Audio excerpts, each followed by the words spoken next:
Bismillahirrahmanirrahim. Assalamualaikum warahmatullahi wabarakatuh. Salam dan bahagia. Bapak Ibu guru hebat, perkenalkan saya Parjanti dari SD Negeri 1 Barangharjo, Kecamatan Montoronati, Kabupaten Wonogiri, calon guru penggerak angkatan 7. Dalam kegiatan ini, saya akan berbagi kegiatan pengibasan budaya positif sebagai aksi nyata modul 1.4 budaya positif pendidikan guru penggerak.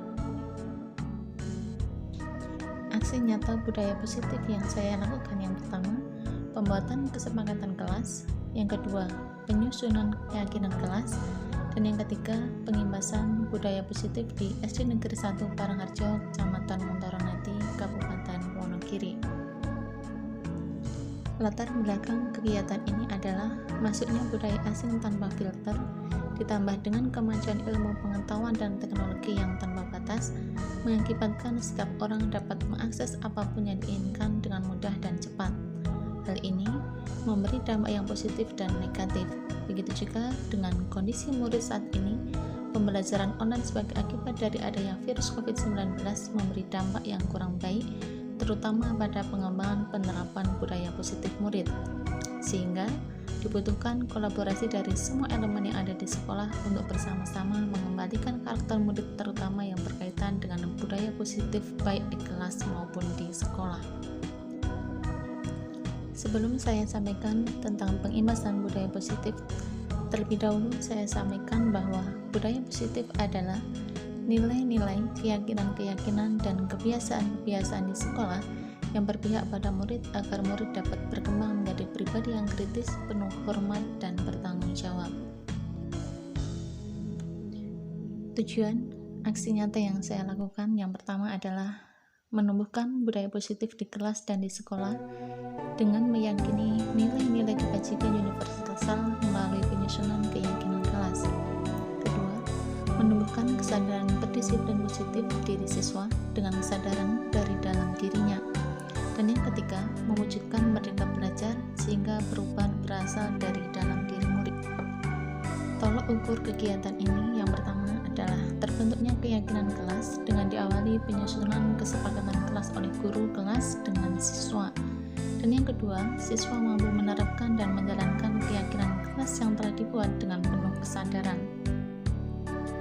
Dukungan yang dibutuhkan dalam kegiatan aksi nyata ini yang pertama, dukungan dari kepala sekolah, rekan sejawat, tenaga kependidikan, dan murid agar tindakan yang telah disusun dapat dilakukan secara lancar dan menyeluruh.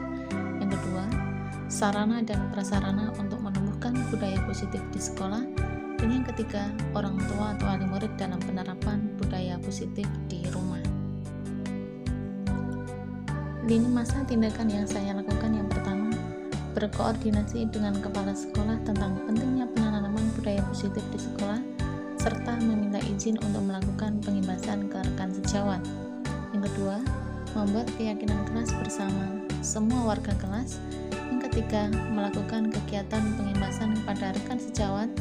Yang keempat, berkoordinasi dan berkolaborasi dengan rekan sejawat untuk membuat keyakinan-keyakinan kelas melalui kesepakatan di kelasnya masing-masing. Dan yang kelima, memantau, merefleksi, dan mengevaluasi kesepakatan kelas yang telah dibuat. Membuat kesepakatan kelas. Kegiatan ini saya mulai dengan mengajak murid berdiskusi tentang kelas seperti apa yang mereka harapkan dan inginkan. Kemudian, murid-murid menyampaikan secara lisan bergantian dengan tunjuk jari dan guru membantu menyimpulkan dan salah satu murid menuliskannya di papan tulis. Mengapa dengan tunjuk jari? Karena hal ini sekaligus untuk menuntun agar murid memiliki keberanian dan percaya diri dalam menyampaikan pendapatnya. Dari setiap kesimpulan, ditulis kembali pada kertas origami yang kemudian ditempel pada kertas karton besar, kemudian ditempel di depan kelas. Dari hasil diskusi, didapat kesepakatan kelas yang pertama, saling menyayangi, menghargai, dan menghormati. Yang kedua, mengerjakan tugas tepat waktu. Yang ketiga, minta izin ketika hendak keluar kelas. Yang keempat, berbicara sopan. Yang kelima, tenang saat pembelajaran. Dan yang keenam, saling menjaga kebersihan. Setelah kesepakatan kelas dan keyakinan kelas disepakati, Kegiatan selanjutnya adalah murid bersama-sama menempel kesepakatan kelas tersebut pada kertas karton untuk nantinya ditempel di depan kelas. Dengan demikian, diharap murid memiliki kesadaran dari dalam hatinya tentang kesepakatan dan keyakinan kelas bersama. Dari kesepakatan kelas yang ada, dapat disimpulkan menjadi keyakinan kelas: yang pertama, kasih sayang; yang kedua, disiplin; ketiga, tertib; 4, percaya diri; 5, bertanggung jawab; dan yang keenam, kerjasama atau gotong royong. Setelah membentuk keyakinan kelas, hal berikutnya yang saya lakukan adalah diseminasi atau pengimbasan modul 1.4 budaya positif kepada rekan sejawat di sekolah tempat saya mengajar.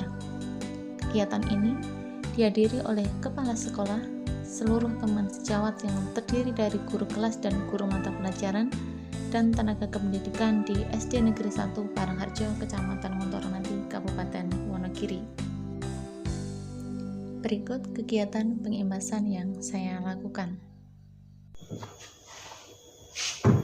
Bismillahirrahmanirrahim. Assalamualaikum warahmatullahi wabarakatuh.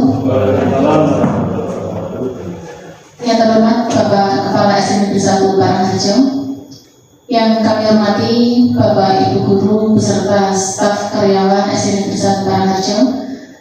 Sebelumnya, tidak lupa marilah senantiasa kita panjatkan rasa puji dan syukur kita kehadirat Allah SWT yang mana pada pagi hari ini atas segala limpahan rahmat, nikmat serta hidayah pada kita semua, kita diberi kesempatan untuk berkumpul di sini dalam keadaan sehat walafiat. Bapak Ibu yang kami hormati, izinkan saya berdiri di sini untuk menyampaikan diseminasi dari budaya positif. Ini merupakan tindak lanjut dari modul 4 pendidikan guru penggerak tentang budaya positif. Lanjut Mbak. Bapak Ibu, sebelum kita membahas tentang budaya positif di modul 1.4, terlebih dahulu saya menyampaikan terima kasih. Terima kasih pada Pak Widawiro dan Bapak Ibu guru teman sejawat atas kesempatan dukungan sehingga saya berada di calon guru penggerak di angkatan 7 ini. Kemudian dari waktu 2 bulan yang telah saya lewati, sudah ada 4 modul yang saya coba untuk pahami. Yang pertama itu tentang modul 1.1 mengenai refleksi filosofis pendidikan nasional Belajar Dewantara. Di modul 1.2 membahas tentang nilai-nilai dan peran guru penggerak. Di modul 1.3 visi guru penggerak, dan yang terakhir di modul 1.4 tentang budaya positif. Bapak Ibu, banyak sekali pemahaman baru yang saya peroleh di pendidikan guru penggerak ini. Di modul 1 ini ada beberapa yang harus perlu kita garis bawahi. Menurut Belajar Dewantara, ini adalah pendidikan menuntut segala kodrat yang ada pada diri anak. Jadi anak, kalau dulu mungkin pemahaman kita itu diibaratkan sebagai kertas kosong, dan kita sebagai pendidik atau orang dewasa itu kita bebas untuk menulis, untuk mencoreti. Tetapi di pendidikan guru penggerak ini saya mendapat pemahaman baru, ternyata anak didik kita itu sudah memiliki bakat atau waktu, dan kita sebagai pendidik bertugas untuk menebarkan waktu yang dibawa oleh anak-anak yang kita hadapi. Kemudian di modul 1.1 ini juga saya mendapat pemahaman bahwa pendidik atau guru ini bertugas untuk menuntun, dan juga diibaratkan bahwa guru itu diibaratkan sebagai seorang petani atau pekebun. Nah, seorang petani atau seorang pekebun itu dia bebas untuk menanam bibit-bibit yang akan ditanam. Dan terkadang meskipun bibit itu kurang bagus, tetapi jika ditetapkan pada cahaya yang baik, kemudian dirawat dengan baik, diberi pupuk, diairi, mendapatkan nutrisi yang cukup, maka tanaman itu akan tumbuh dengan bagus. anak-anak kita. Jadi anak kita itu dengan memiliki karakter yang beragam, ya, mungkin ada kelebihan di sisi pengetahuannya, ada kelebihan di sisi afektifnya atau psikomotoriknya. Semua memiliki kelebihan masing-masing.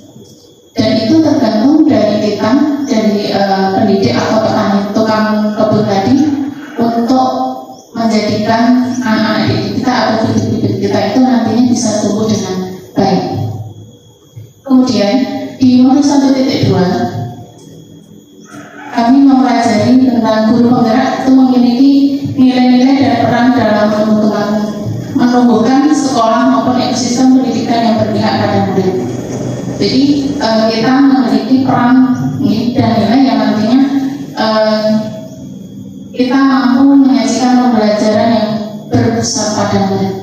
Dan di modul 1.3 ini kaitannya dengan nanti penyusunan visi sekolah, bahwasanya penyusunan visi sekolah ini harus didasarkan dengan paradigma inquiry apresiatif dengan tahapan kerjanya, ya, dengan tahapan kerja untuk mencapai visi mewujudkan profil pelajar Pancasila.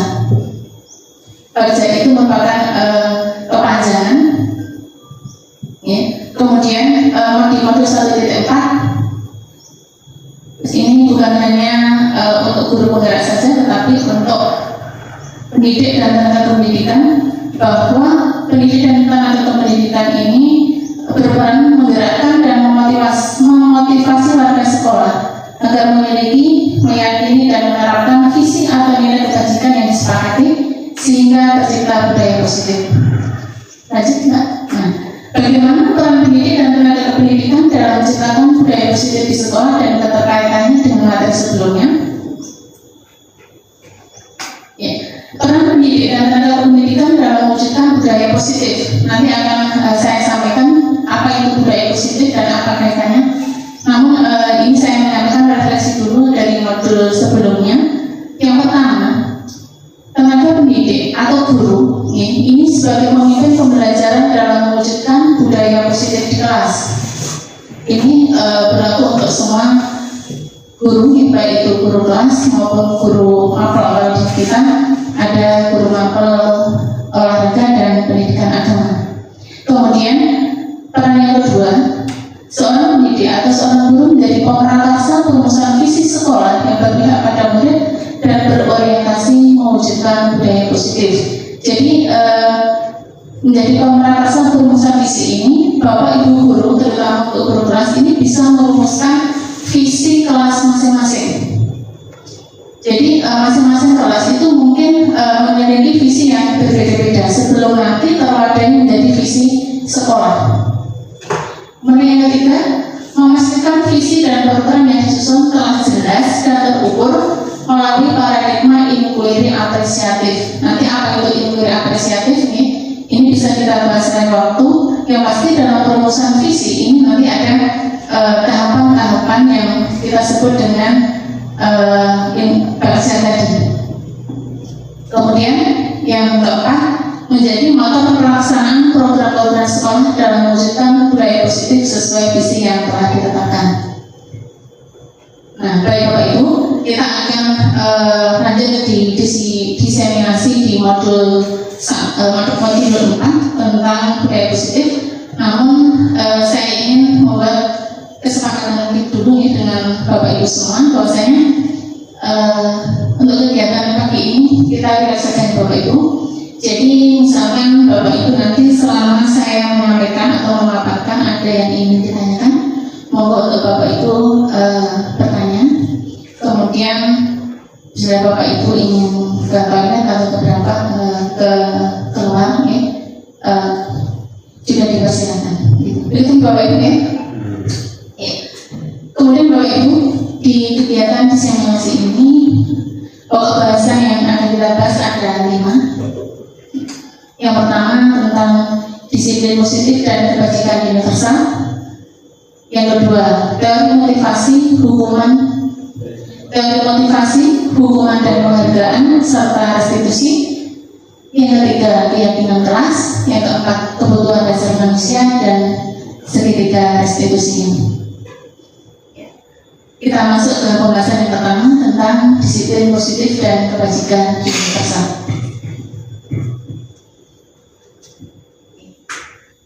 Bapak Ibu, sebelum kita lanjut, boleh saya bertanya, kira-kira menurut Bapak Ibu apa yang dimaksud dengan disiplin? Kok nanti ada disiplin positif, ada budaya positif? Menurut Bapak Ibu, kalau Bapak Ibu mengenai istilah disiplin itu, menurut Bapak Ibu apa? Disiplin itu apa?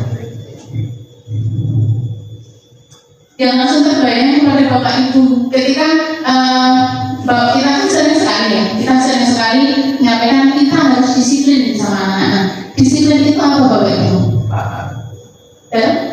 Tepat waktu. Tepat waktu, bagus. Taat aturan dulu ya. Yang lain? Bunyi disiplin. Ya, jadi benar sekali apa yang disampaikan oleh Pak Adi dan Pak Adi tadi, bahwa disiplin itu taat aturan, taat waktu. Ya, tadi Pak Adi tepat waktu. Ya, betul sekali. Nah, perlukah sekolah kita ini disiplin positif ini ditegakkan di sekolah kita? Bagaimana Bapak Ibu?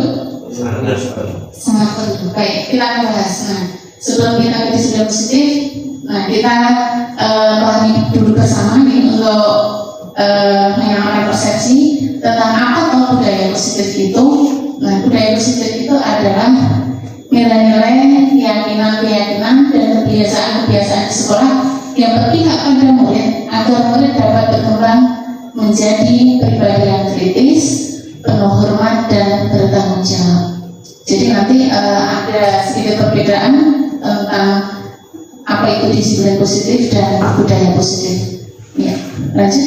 Nah, di sini saya sampaikan untuk pengertian disiplin. Ya. Jadi disiplin itu benar sekali tadi yang disampaikan sama Pak Ari maupun Pak Adi, bahwa ketika kita mendengar disiplin itu kita langsung terbayang gitu tentang sanksi. Karena kalau kita tidak disiplin pasti hubungannya dengan sanksi. Nah, disiplin adalah sesuatu yang dilakukan seseorang pada orang lain untuk mendapatkan kepatuhan. Nah, jadi terkadang anak-anak kita, bahkan bukan anak-anak kita ya, kita saja ketika menegakkan suatu kedisiplinan, kita berhubungan dengan situasi yang kurang nyaman atau ketidaknyamanan. Nah, Ki Hajar Dewantara menyatakan bahwa untuk mencapai kemerdekaan atau dalam konteks pendidikan kita saat ini, untuk menciptakan murid yang merdeka, syarat utamanya adalah harus ada disiplin yang kuat. Ini tidak bisa kita pungkiri Bapak Ibu, bahwasanya untuk mencapai kemerdekaan, ini anak-anak harus memiliki disiplin yang kuat. Nah, disiplin yang dimaksud adalah disiplin diri yang dimiliki oleh anak didik kita, di mana motivasi atau disiplin itu harus muncul dari dalam diri anak tersebut.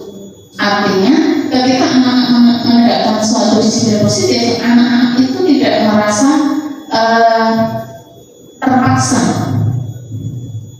Anak-anak melaksanakan suatu disiplin itu dengan kesadaran dari dalam dirinya sendiri, atau dari slide ini saya menuliskan dengan motivasi internal atau motivasi intrinsik. Nah, dan disiplin positif ini juga merupakan pendekatan diri anak untuk melakukan kontrol diri dan membentukkan kepercayaan diri, sehingga murid melakukan sesuatu bukan karena menghindari hukuman atau mengharap imbalan. Nah, jadi Bapak Ibu, yang kita harapkan ketika anak-anak menegakkan suatu disiplin positif, sekali lagi, anak-anak bukan karena ketakutan untuk menghindari hukuman atau sanksi, atau bahkan mungkin sekedar untuk mendapat imbalan. Imbalan itu bisa berupa pujian, bisa berupa hadiah atau bentuk yang lain. Tetapi anak-anak diharapkan dia benar-benar sadar akan nilai kebajikan yang diterapkan, sehingga kalau ini tertanam sejak dini, insya Allah untuk generasi yang akan mendatang ini akan menjadi generasi-generasi yang berbudi pekerti. Nah, dengan demikian Bapak Ibu, salah satu tanggung jawab kita sebagai guru, sebagai pendidik maupun tenaga pendidikan adalah bagaimana menciptakan suatu lingkungan positif yang terdiri dari warga sekolah yang saling mendukung, saling belajar, saling bekerja sama, sehingga tercipta kebiasaan-kebiasaan baik itu kebiasaan baik yang berupa karakter, kemudian dari karakter baik orang sekolah itu pada akhirnya akan menjadi karakter yang membudaya atau yang disebut dengan budaya positif.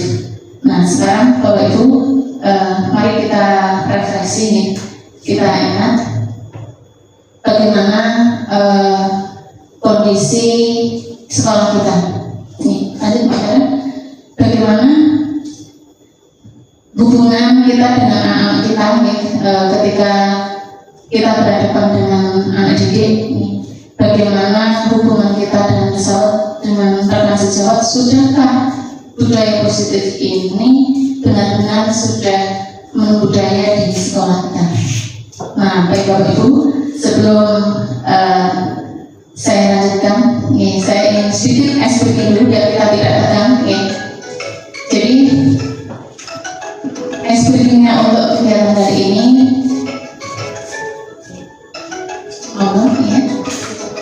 saya minta untuk Bapak Ibu berpasangan. Nah, mungkin Uki dengan Bu Naneng, Pak Adi, Pak Narti, Pak Udeta dengan Pak Ali. Nah, iya, Pak Irwan dengan Pak Samin. Jadi salah satu akan menghafal. Kita ibaratkan di kepala tangan kita ini ada sesuatu yang berada. Ada sesuatu yang berada. Nah, teman yang lain itu nanti dia akan berusaha dengan segala cara untuk membuka apa yang dipegang oleh teman sebelahnya. Mau Bapak Ibu kita pakaikan sebentar saja.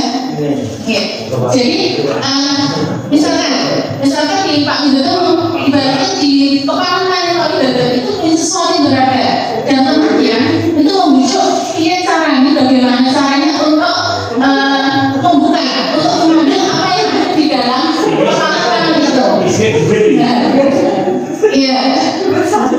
Iya, Pak Adi bersikukuh tidak akan membuka Pak Widodo. Iya, namanya yang sudah bisa menggunakan berbagai cara bagaimana caranya untuk membuka. Iya, bagus. Baik, terima kasih. Bagaimana Pak Widodo? Tadi bisa dibuka tidak? Tidak. Alasannya apa? Mengapa tidak mengizinkan dibuka? Karena ada sesuatu yang sangat istimewa bagi saya, sehingga tidak perlu saya berikan kecuali dengan cara dan dari bagaimana rekan kita bisa membukanya. Terima kasih. Iya, terima kasih Pak Widodo, luar biasa. Jadi Pak Widodo bersikukuh tidak akan memberikan karena dia yakin bahwa yang beliau pegang ini sesuatu yang sangat berharga, sehingga dia tidak akan menyerahkan begitu saja apa yang dipegang itu dengan tiba-tiba. Pak Widodo akan memberikan apa yang diberikan jika mungkin diawali dengan berbicara baik-baik dan trik yang lain. Begitu Pak Widodo? Iya, terima kasih. Nah, baik, mari kita bahas Bapak Ibu. Nah, dari ilusi kontrol tadi kita ibaratkan bahwa berarti kontrol itu yang iya, yang memegang kepala tangan ini adalah dia adalah sebagai apa? Pemegang kontrolnya. Jadi mau dibuka apa enggak, mau diserahkan apa tidak, itu tergantung dari pemegang kontrol. Dan siapakah dia? Itulah kita. Nah, jadi ilustrasi kontrolnya yang pertama kita tidak dapat memaksa murid untuk berbuat sesuatu jika murid tersebut memilih untuk tidak melakukannya. Nah, ini bisa kita refleksi kebenaran sebentar Bapak Ibu. Ketika kita melaksanakan kegiatan pembelajaran, terkadang ada anak didik kita yang mungkin satu berbicara sendiri. Pernah Bapak Ibu?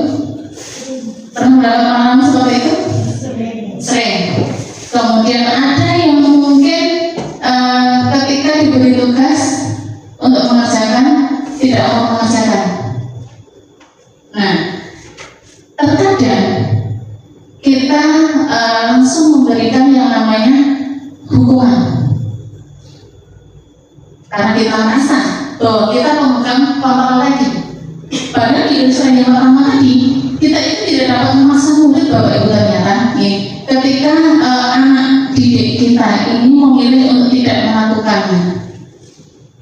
Nah, nanti ada beberapa alasan dan akan kita bahas di slide selanjutnya.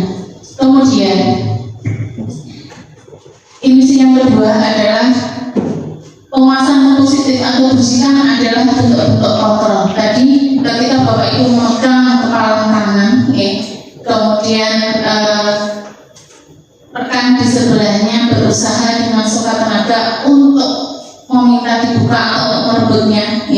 Nah, itu mungkin dengan busukan atau teriak-teriakan itu sudah merupakan suatu kontrol juga. Kemudian ilusi yang ketiga bahwa orang dewasa memiliki hak untuk memaksa. Itu dari speaking kita tadi. Ya, lanjut saudara. Nah, padahal Bapak Ibu, mari kita lihat di stimulus respon dan teori kontrol. Ini sambil kita merefleksi, membayangkan kegiatan pembelajaran kita yang ada di kelas yang mungkin kita hadapi setiap hari.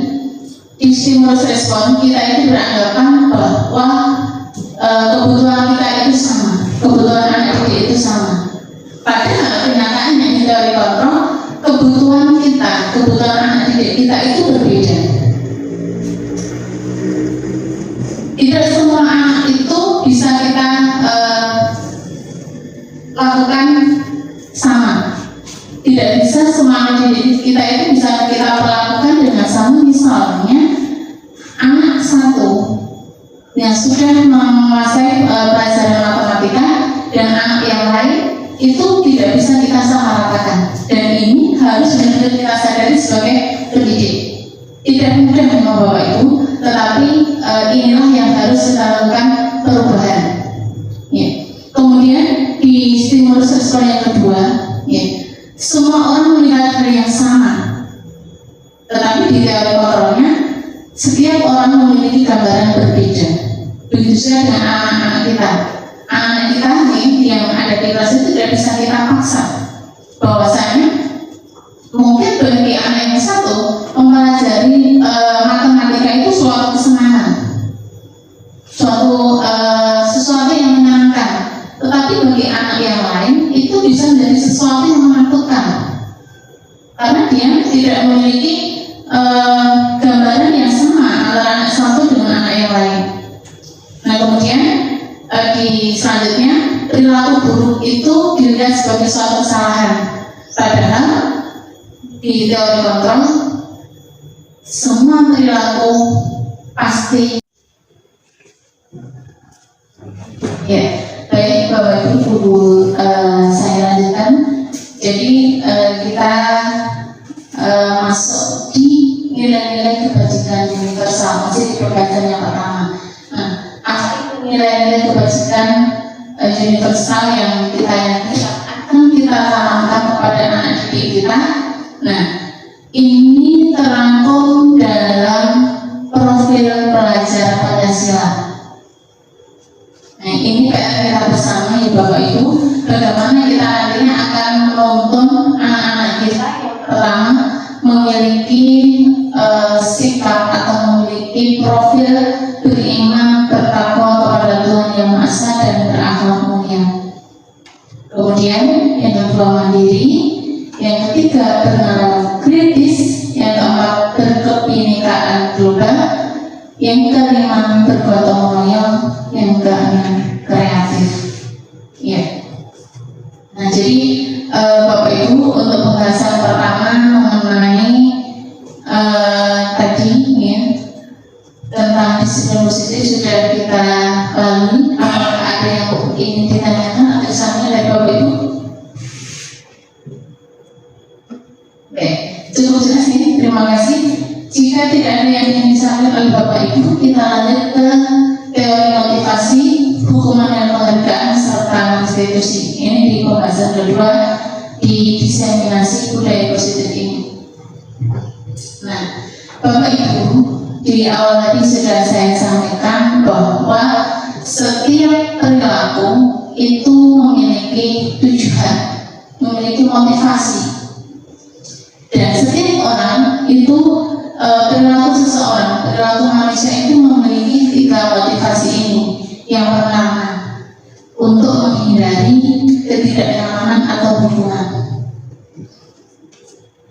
Ketika seseorang menegakkan disiplin, ketika seseorang menerapkan budaya disiplin positif, ini mungkin alasan yang pertama atau motivasi yang pertama adalah untuk menghindari hubungan.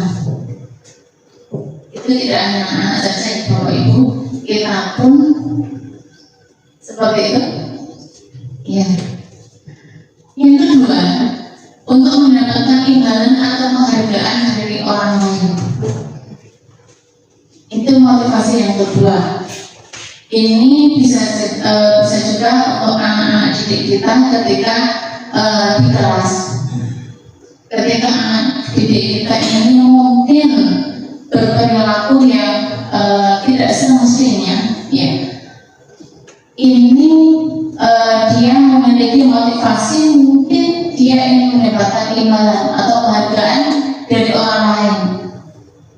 Belum muncul dari motivasi dari dalam dirinya sendiri. Kemudian motivasi yang ketiga adalah untuk menjadi orang yang mereka inginkan dan menghargai diri sendiri dengan nilai-nilai yang mereka percaya. Nah, ini harusnya yang menjadi tujuan kita bersama.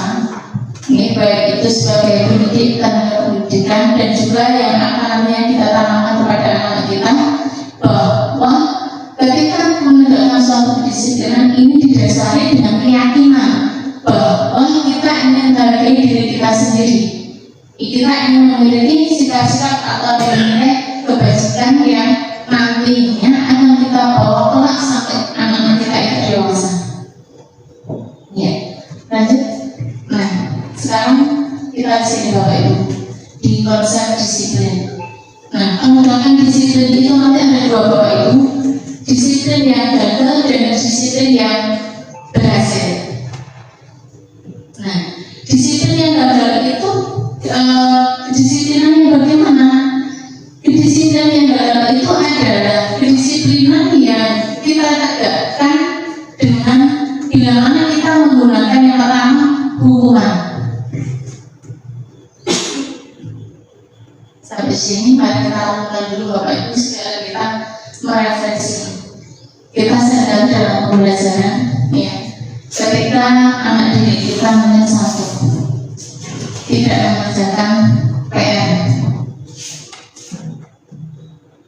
apa yang akan Bapak Ibu lakukan yang selama ini Bapak Ibu lakukan ketika mungkin salah satu dari siswa dalam kelas Bapak Ibu tidak mengerjakan tugas atau tidak mengerjakan PR? Bagaimana sih mengerjakan di luar? Mengerjakan di luar. Oke, sama mengerjakan di luar. Pak, Sama. mengerjakan di luar juga. Maksudnya memberi tugas padahal yang kemarin belum diselesaikan Pak. Ditambahin lagi, ya. Justru Bapak Ibu, di materi ini saya merasa tertampar. Ternyata ketika kita mengadakan dengan disiplinan dengan hukuman ini tidak akan berhasil. Justru kita mengeluarkan sebuah luka pada diri anak, ya, yang mungkin luka itu akan sulit untuk disembuhkan. Termasuk yogi berarti ya. Betul Pak. Iya, bahasa. Betul, iya. Jadi, iya, karena hukuman ini mau tidak mau, suka tidak suka, itu menimbulkan rasa takut dan menyakitkan. Betul tidak Bapak Ibu? Betul. Nah, begitu jangan anak-anak kita saja seperti itu kan ketika suatu disiplin, kedisiplinan kita tegakkan tanpa adanya motivasi dari dalam diri, kita itu akan ketakutan, sakit hati gitu. Apalagi dengan anak-anak yang mereka benar belum sampai seperti anak kita. Betul, ya. Jadi hubungan kadang-kadang anak kita itu ya memiliki rasa sakit hati karena kita diperlakukan yang tidak baik oleh kita. Termasuk Pak guru-guru dan adanya absen hadirku akan membuat kita juga benci ya begitu. Iya, jika kita iya, betul sekali Bapak. Nah, jadi kuncinya ada motivasi dari dalam diri atau motivasi intrinsik.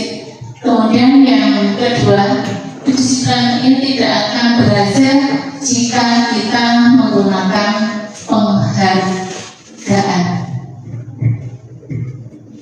Kita saat bersama Bapak Ibu, apa maksud dari kedisiplinan ini tidak akan berhasil jika kita menggunakan penghargaan. Mengapa kok penghargaan ini tidak boleh? Contoh yang baru saja kita lalui kemarin pada waktu penerimaan rapor.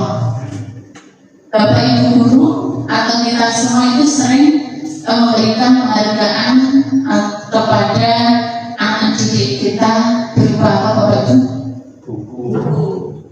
Buku, hadiah ya. Kemudian apa lagi? Penghargaan yang sering kita berikan kepada anak didik kita mungkin ketika pembelajaran atau ketika selesai tes. Perintingan, betul. Yang lagi? Sanjungan,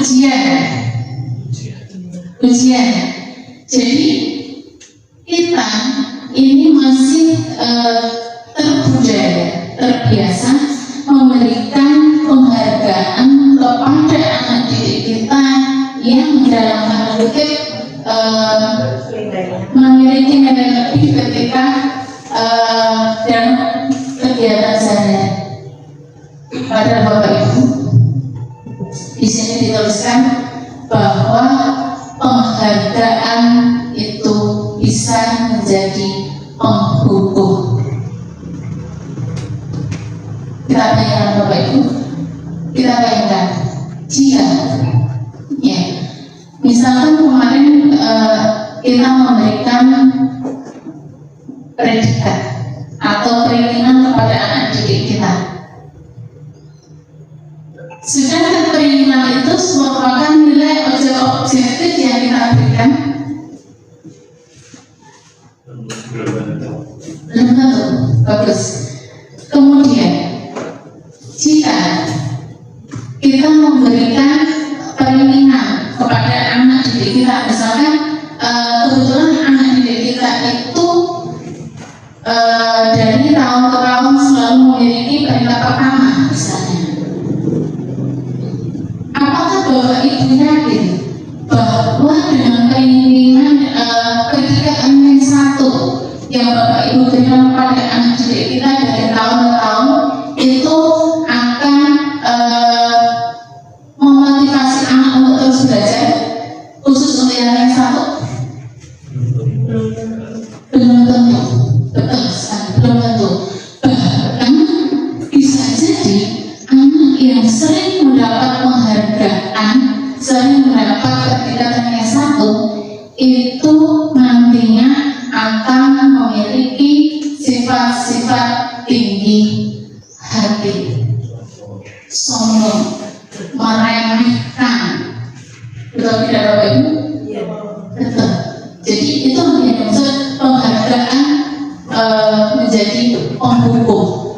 Jadi bukan hanya penghubung bagi dirinya, mungkin ada juga dari anak didik yang lain. Ini yang merasa apa Bapak Ibu? Sakit hati, Mary. Maksudnya aku di situ nggak begitu jauh bedanya. Maksudnya rasa dia terus gitu.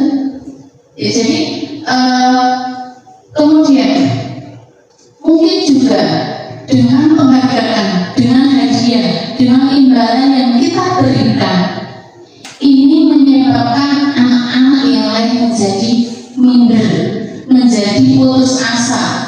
Sudahlah, aku nggak mau belajar, paling nanti yang satu dia. Jadi ini Bapak Ibu, penegakan disiplin ini tidak akan berhasil kalau kita menggunakan hukuman dan penghargaan. Jadi ada banyak sekali efek. Ketika kita memberikan penghargaan kepada anak didik, bahkan itu bukan hanya terjadi ketika di penerimaan rapat Bapak Ibu, itu di kegiatan sehari-hari kita. Ketika kita mungkin memberikan ujian di depan anak yang lain, tidak semua anak itu berlapang dada Bapak Ibu untuk menerima apa yang diraih oleh temannya. Dan ini yang harus kita jaga bersama agar anak-anak kita ini tumbuh dengan rasa kepercayaan diri yang bagus, memiliki karakter yang bagus tanpa ada rasa dendam, tanpa ada rasa sakit hati, sehingga kita bisa maju bersama-sama dengan karakter positif tadi. Ya, kemudian dengan keadaan itu juga mematikan kreativitas Bapak Ibu. Apa maksud dari penghargaan mematikan kreativitas? Tadi di awal sudah saya sampaikan, saya berikan contohnya untuk anak-anak yang terbiasa ranking 1, ya, karena dia sudah merasa meremehkan, maka dia tidak akan punya motivasi yang lebih untuk belajar, justru dia akan menurun. Berbeda dengan anak-anak yang mungkin kita memberikan apresiasinya, harganya itu tepat, maka dia semuanya akan terpancing untuk melakukan kreativitas yang baik gitu. Lanjut, Vera. Nah, sekarang bagaimana penerapan disiplin dengan identitas sukses? Kalau tadi kita sudah bahas tentang penerapan disiplin dengan identitas gagal tadi ya, yaitu dengan hukuman dan penghargaan. Nah, sekarang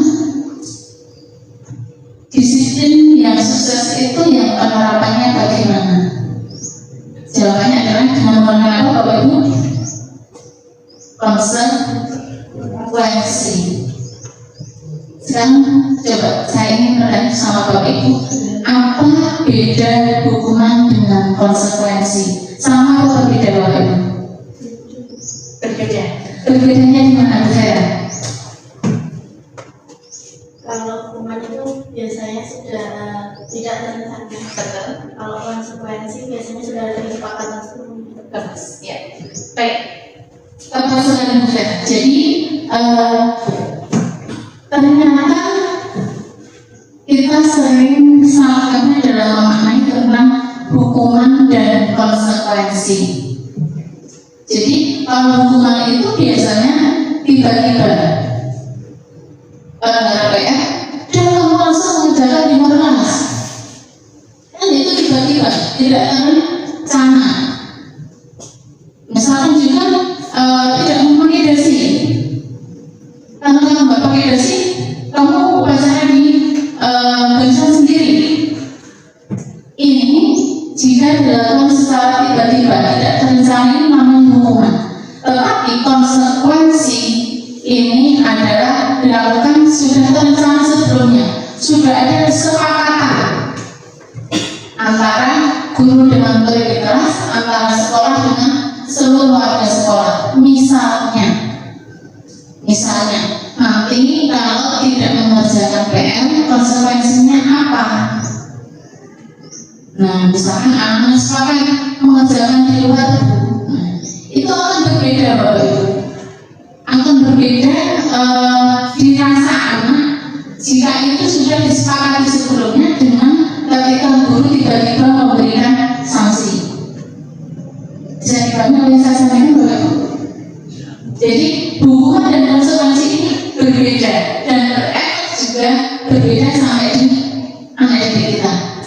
hukuman itu kita nggak membicarakan dulu dengan anak-anak. Jadi anak-anak tidak tahu sebelumnya bahwa nanti kalau saya tidak mengerjakan PR, saya seperti ini. Kalau saya tidak menggunakan dasi, saya seperti ini. Tetapi kalau konsekuensi ini sudah sempat kita bahas sebelumnya, sudah ada kesepakatan kelas. Jadi kalau nanti tidak mengerjakan tugas waktu, konsekuensinya ABCD. Baru lanjut ya. Nah sekarang kita di restitusi Bapak Ibu. Ini yang lagi tren, lagi yang kalau saya melihat di beberapa webinar seminar ini, materi baru adalah tentang restitusi atau segitiga restitusi. Nah, apa itu restitusi, Bapak Ibu? Restitusi adalah sebuah pendekatan untuk menciptakan disiplin positif. Jadi nanti tidak tadi sudah disampaikan, tidak dengan hukuman, tidak dengan penghargaan, tetapi dengan restitusi. Restitusi ini adalah pendekatan untuk menciptakan disiplin positif baik di kelas maupun di sekolah. Nah, kemudian restitusi ini menurut dosen 2004 adalah proses menciptakan kondisi bagi murid untuk memperbaiki kesalahan mereka, sehingga mereka bisa kembali pada kelompok mereka dengan karakter yang kuat.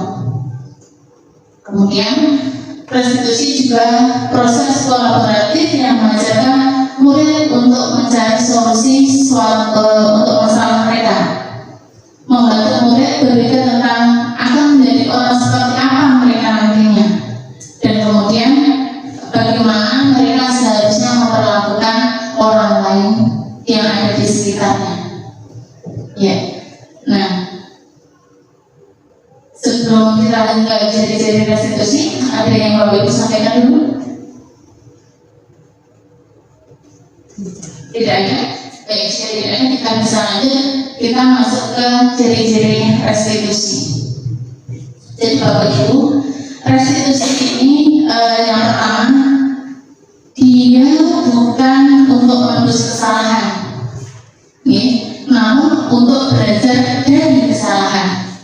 Jadi ketika anak didik kita melakukan suatu kesalahan, nanti ada tahapan-tahapannya ketika kita melakukan restitusi yang harus kita tanamkan kepada anak. Restitusi itu bukan untuk menebus kesalahan yang mereka lakukan, tetapi untuk belajar dari kesalahan yang mereka lakukan. Kemudian restitusi itu memperbaiki hubungan antara guru dengan murid, hubungan mungkin yang bermasalah adalah murid dengan murid. Nah, dengan restitusi diharapkan nanti tetap terjaga hubungan yang baik. Kan kita tidak jarang mendapati anak-anak kita yang saling berselisih paham, atau berdebat. Kemudian restitusi adalah tawaran, bukan paksaan. Meskipun tadi sudah ada konsekuensi, tetapi tetap kita tawarkan kembali.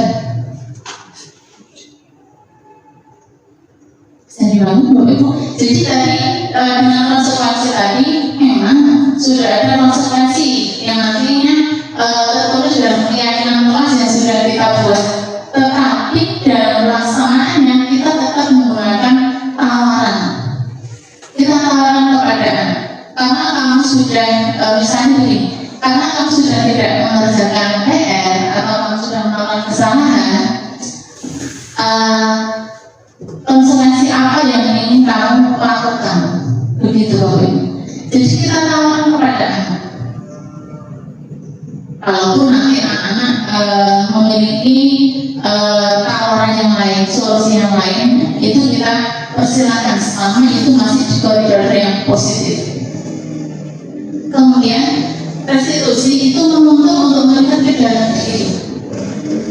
Jadi restitusi juga merupakan cara yang baik dalam menyelesaikan permasalahan, baik mungkin nanti di pimpinan dengan bawahan atau kepala sekolah dengan pendidikan, guru dengan murid. Ini bisa kita katakan bahwasanya restitusi diri ini adalah cara yang paling baik dalam menyelesaikan sebuah permasalahan.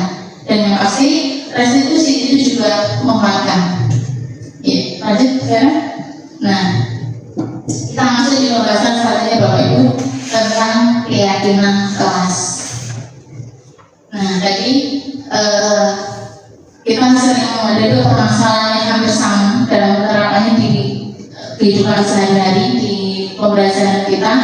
Kita seringkali menerapkan hukuman, penghargaan, atau konsekuensi. Nah, untuk menerapkan konsekuensi, dilanjut dari restitusi tadi, kita perlu membuat yang namanya keyakinan kelas. Lanjut juga.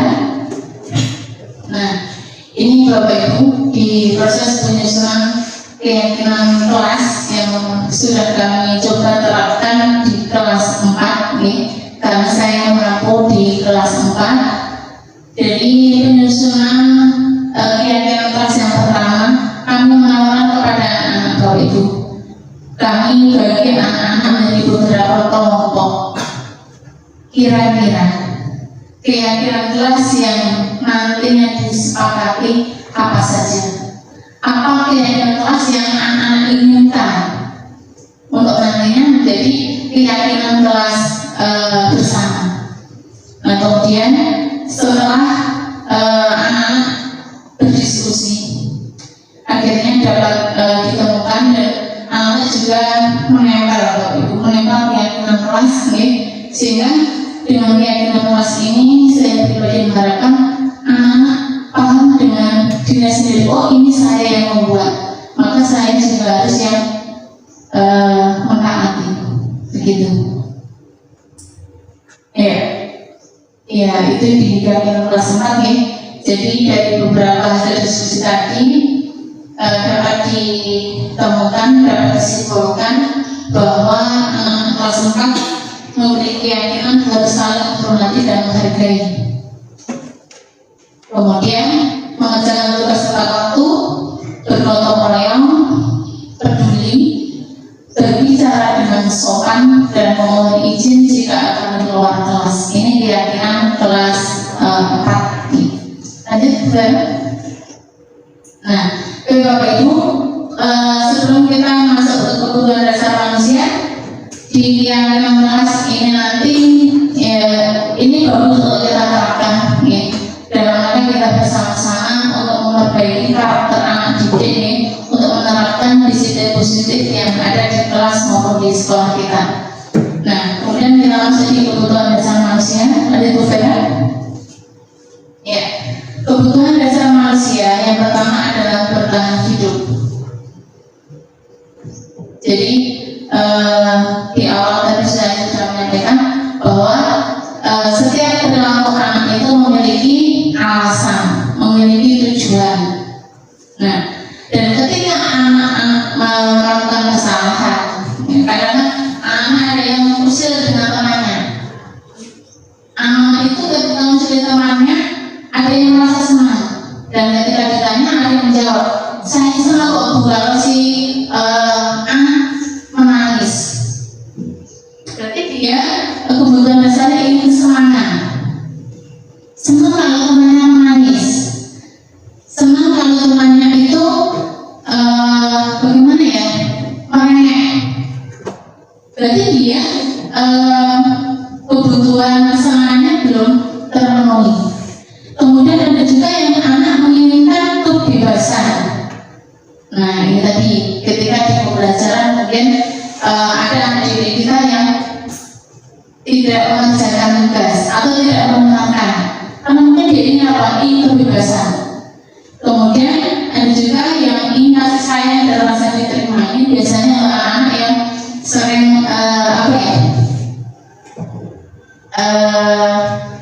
mancing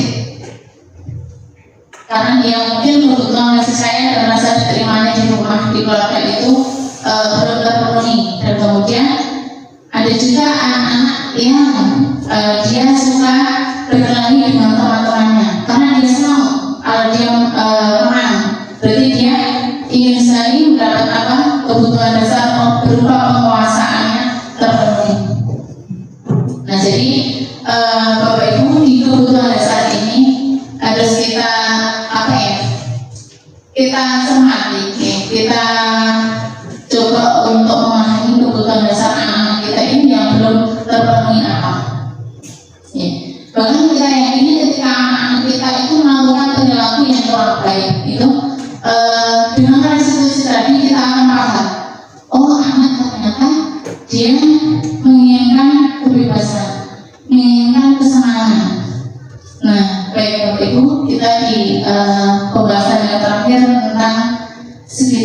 restitusi. Ya. Ini yang masih menjadi sesuatu yang sangat penting di beberapa webinar seminar tentang segitiga restitusi. Lanjut kemudian apa itu segitiga restitusi? Nah, segitiga restitusi tadi di awal ini merupakan cara yang terbaik ini dalam menyelesaikan permasalahan antara murid dengan murid, murid dengan guru maupun guru dengan kepala sekolah. Nah, namun ya kita ingat dulu bahwasanya kita sebagai pendidik, kita sebagai guru memiliki 5 posisi kontrol ketika kita memimpin pembelajaran. Yang pertama, kita memiliki posisi kontrol sebagai penghukum. Tadi contoh konkretnya ketika anak kita tidak mengerjakan tugas, ya, maka kita langsung sudah kamu mengerjakan di luar. Itu berarti kita menempati posisi kontrol sebagai penghukum. Kemudian yang kedua sebagai teman. Yulis Rapopo, itu dengan pendekatan persuasif. Jadi kita mendekati anak didik kita, itu berarti kita menempati di posisi kontrol sebagai teman. Dan kemudian membuat rasa bersalah. Apa kamu nggak kasihan? Bu guru sudah mengajar dari pagi sampai siang, kamu nggak mendengarkan. Kita sedang gitu ya. Nah, itu berarti kita menempati di posisi kontrol sebagai apa Bapak Ibu? Membuat rasa bersalah. Anak akan merasa bersalah karena dia tidak mendengarkan apa yang disampaikan oleh gurunya.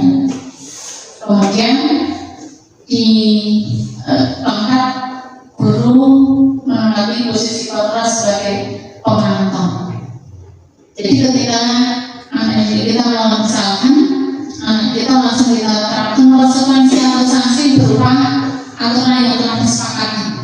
Itu jika kita menempati posisi kontrol sebagai pemantau. Nah, yang terakhir dan yang seharusnya kita miliki adalah kita memiliki posisi kontrol sebagai manajer.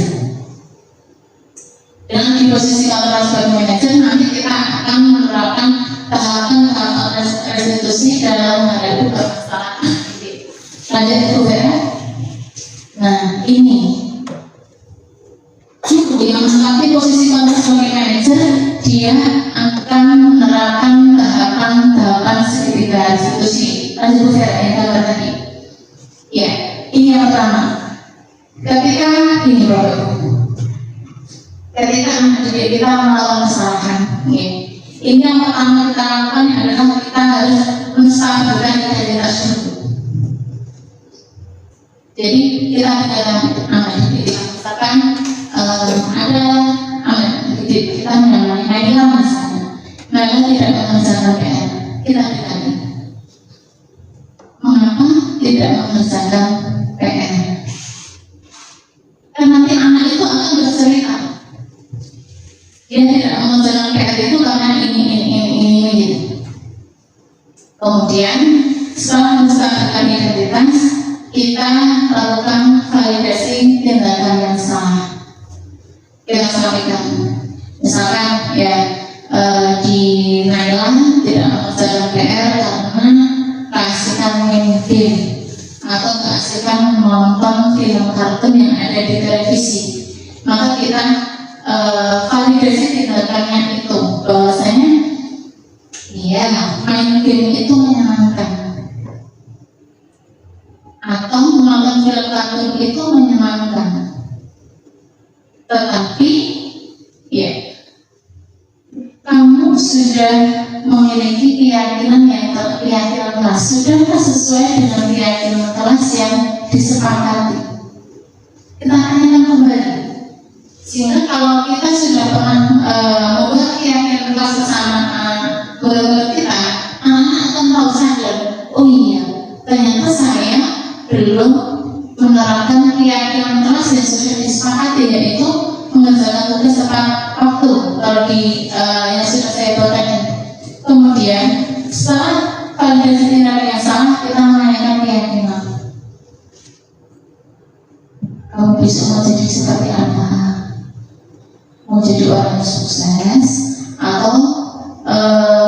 Tidak. Memang Bapak Ibu, ini tidak bisa sekali dua kali kita sampaikan anak kemudian anak itu langsung tidak. Tapi ini butuh proses yang panjang. Oke, jadi ini keberhasilan dari penerapan segitiga institusi ini tidak seperti membalikkan telapak tangan. Ini harus dilakukan berulang-ulang dan kolaborasi dari semua pihak, mulai dengan orang tua, dengan guru, dengan kepala sekolah, dengan seluruh warga sekolah. Ya. Jadi ini tahapan di segitiga institusi ini tadi, ketika kita mendapatkan anak yang bermasalah, kita bisa lakukan 3 hal. Yang pertama di menstabilkan identitas, yang kedua di validasi tindakan yang salah, kemudian yang ketiga di menanyakan keyakinan. Lanjut sekarang. Ya. Ini berarti penerapan segitiga institusi ini dengan siswa kelas 4 yang lupa tidak mengerjakan PR-nya. Baik, kemudian di sini ada videonya juga tentang penerapan segitiga institusi Bapak Ibu.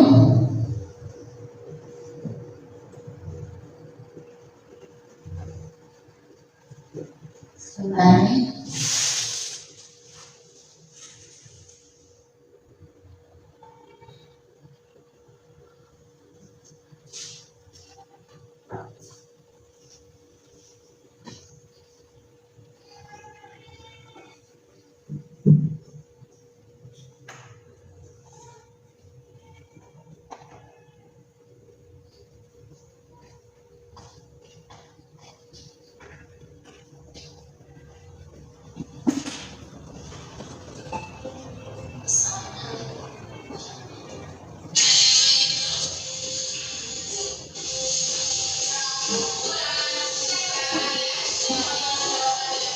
Ini teori dari kasus pengecekan PR Bapak Ibu di kelas 4. Ini Naila.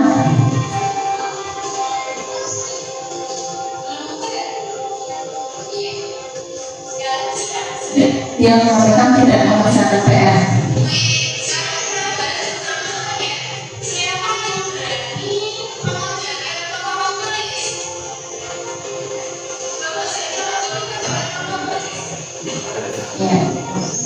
Jadi dapat segitiga diskusi.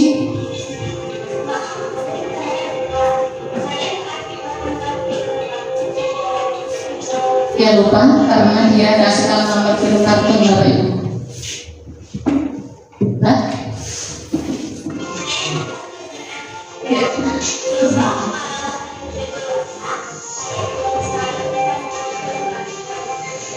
ya, ternyata dia punya cita-cita kalau sudah dewasa bisa membuat film kartun.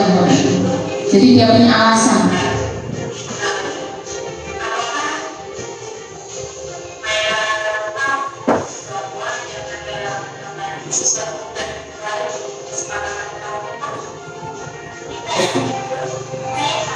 Ya, dia sadar bahwa apa yang dia lakukan tidak sesuai dengan keyakinan mahasiswa ini.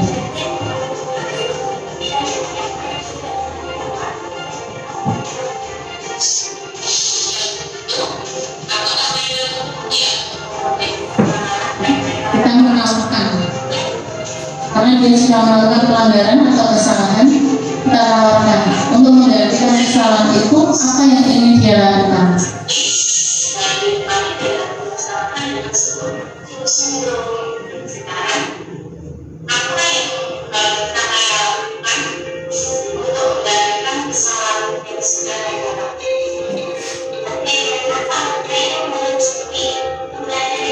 Dia menawarkan solusi, menawarkan untuk mengganti dari kesalahan yang dia lakukan.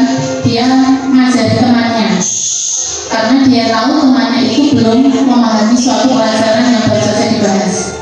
Jadi dia atas kesadaran sendiri dia ingin mengajari temannya, dan waktunya dia sepakati setelah pulang sekolah.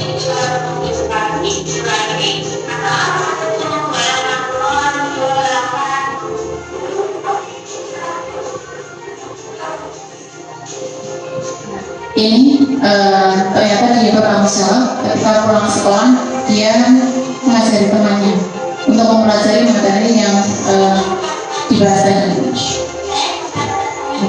Ini responnya, ternyata ketika tawarkan dari konsekuensi yang dia langgar tadi, dia merasa dihargai Bapak Ibu. Anak merasa dikasih, dihargai, sehingga dia melakukan sesuatu konsekuensi ini bukan berdasarkan hukuman, tidak merasa tertekan, tetapi anak akan senang. Nah, Bapak Ibu, demikian tadi untuk diseminasi budaya positif yang saya lakukan sebagai calon guru penggerak angkatan 7 ini. Terima kasih, semoga bermanfaat untuk kita bersama. Kurang lebihnya saya mohon maaf. Saya akhiri. Assalamualaikum warahmatullahi wabarakatuh. Waalaikumsalam. Atas nuwun Bapak Ibu.